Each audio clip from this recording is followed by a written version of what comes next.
Alors j'étais obligé de faire ce sujet en vidéo et de l'enregistrer pour qu'un maximum de gens le voient avant de me poser la question. Parce que c'était sûr que j'allais vous raconter cette histoire tout le temps, que j'allais la rabâcher encore et encore et encore et encore et encore et encore et encore et encore. Donc voilà, je vous le dis là, c'est beaucoup plus simple. En plus, ça va me permettre de structurer un peu tout ça parce que sinon ça va être le bordel dans vos têtes si je ne raconte pas dans l'ordre. Je suis arrivé en Australie à la base pour faire 1 an seulement. Donc voyager, travailler pour financer le road trip que j'allais faire et rentrer en France pour reprendre mes études. Et finalement, après avoir commencé à bosser en ferme, parce qu'on doit faire 3 mois de ferme en Australie si on veut avoir un second visa de travail, donc pour faire une 2e année. Et je m'étais dit, bah de toute façon le travail en ferme c'est le plus simple à trouver quand on n'a pas un bête de niveau d'anglais. Et vous le savez, j'avais pas un bête de niveau d'anglais. Donc je me suis dit, bah quitte à bosser en ferme, autant faire les 3 mois nécessaires au second visa, et comme ça, sait-on jamais, et j'ai eu raison de penser ça, je pourrais revenir une 2e année. Et quand tu commences à voir à quel point le job est facile, tu tombes sur des superviseurs australiens qui te disent j'ai rien à vous faire faire aujourd'hui, allez vous cacher dans le champ, et que t'es payé 850 $ par semaine, et c'est le SMIC là-bas, ils ont l'impression de se faire arnaquer, et bah tu te dis,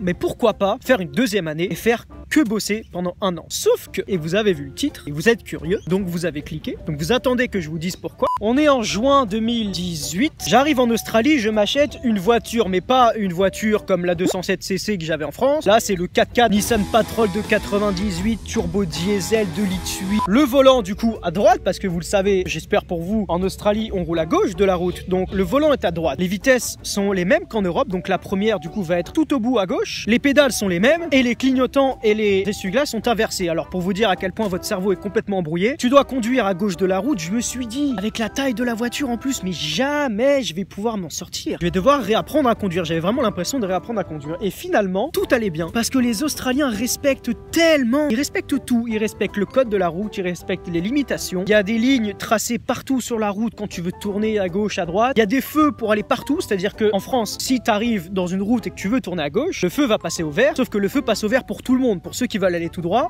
et pour ceux qui viennent d'en face et qui veulent aller tout droit. Du coup, tu dois t'arrêter pour laisser passer ceux qui viennent d'en face et ensuite tourner. En Australie, non. Il y a un feu pour celui qui veut aller tout droit, un feu pour celui qui veut aller à droite, un feu pour celui qui veut aller à gauche. Les routes sont hyper larges. Quand tu mets ton clignotant, t'es quasiment sûr qu'il n'y a pas une moto ou une voiture qui va arriver comme un connard dès que tu vas vouloir déboîter. C'est tellement impressionnant pour vous dire. Il y a des fois où tout le monde se met à ralentir devant toi, mais vraiment en même temps. Je veux dire, d'un coup, toutes les voitures ralentissent. Alors en général, en France, en tout cas avec l'habitude que j'ai, quand tout le monde ralentit d'un coup, c'est que ça va s'arrêter. C'est qu'il y a un accident ou quelque chose. Non, en Australie, non, tout le monde s'arrête. Tu te demandes pourquoi. Tu regardes la limitation et puis elle est descendue à 60 km/h au lieu de 80 par exemple. Et c'est tout aussi valable d'ailleurs quand tu vois dans ton rétro que tu es en train de larguer tous les mecs qui sont derrière toi. Tu te poses des questions et effectivement, j'avais roulé ce jour-là, pas pendant longtemps, hein, à 65 km/h environ au lieu de 50. C'est pas grand-chose, 65 km/h au lieu de 50. Et c'est là où j'ai compris pourquoi tout le monde respecte en Australie. 800 $ d'amende pour 65 km/h au lieu de 50, putain de... Comment tu veux payer un truc comme ça? C'est impossible. Alors je vous vois venir, 800 $, c'est pas possible. Sauf que là où c'est vicelard, quand tu te fais prendre, c'était pas un flic qui m'a arrêté, qui m'a filé le PV. Il t'envoie ton PV. Sauf que moi je suis un backpacker. Du coup l'adresse que j'ai foutue qui va avec ma plaque d'immatriculation, c'est l'adresse du premier hôtel où je suis arrivé. Sauf que j'y passe plus à cet hôtel-là. Et il t'envoie ta facture. Il la faut cette facture pour payer. Et si tu payes pas, c'est majoré. C'est-à-dire que ça double tous les mois. 200 $, 400 $, 800 $. Vous le voyez venir là, le petit 1600 que je viens de taper dans la tronche, hein? Bon voilà, c'est impayable 800 $, surtout quand t'es un backpacker comme moi. T'as travaillé 3 mois en ferme, t'as galéré à mettre de l'argent de côté, ce qui fait que maintenant je peux pas revenir une 2e année au risque de me faire cueillir à l'aéroport et de devoir payer les 800 parce que j'ai eu 800, mais ça se trouve j'en ai eu d'autres, des amendes, je sais pas. Alors vous allez me dire, tu pourrais revenir dans un autre état. Et c'est vrai.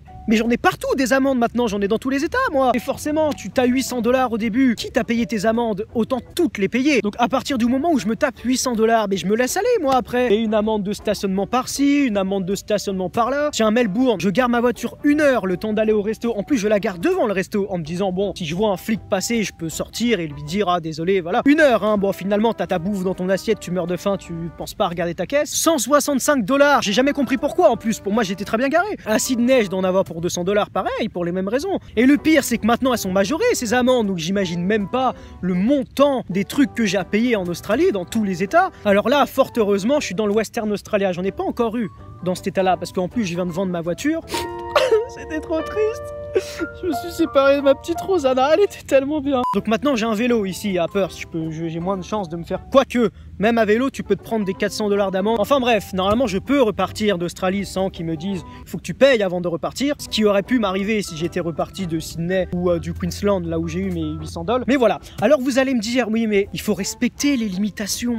Ah, ouf. Moi, je suis principalement en road trip autour de l'Australie, ce qui fait que t'es tout le temps en train de découvrir quelque chose. Je veux dire, t'arrives dans une ville avec ta voiture, t'es là, oh c'est beau, oh dis donc c'est beau, et paf 800 $, mon gars. En plus, dans chaque état, les panneaux de signalisation changent. C'est pas possible, tu changes tout le temps de ville, tu changes tout le temps de paysage, t'es toujours sur la route en train de découvrir des trucs. Alors, il y a des bons côtés, voilà, il y a beaucoup moins de problèmes. Tout le monde respecte tout en Australie, il n'y a plus d'accidents. Alors, est-ce que c'est une bonne chose? Est-ce qu'il faudrait faire ça en France?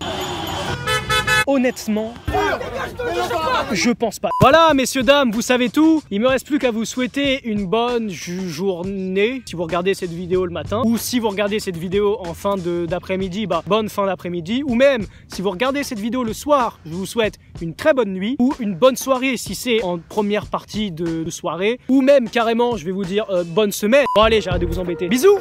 Oh putain, je me suis niqué le dos.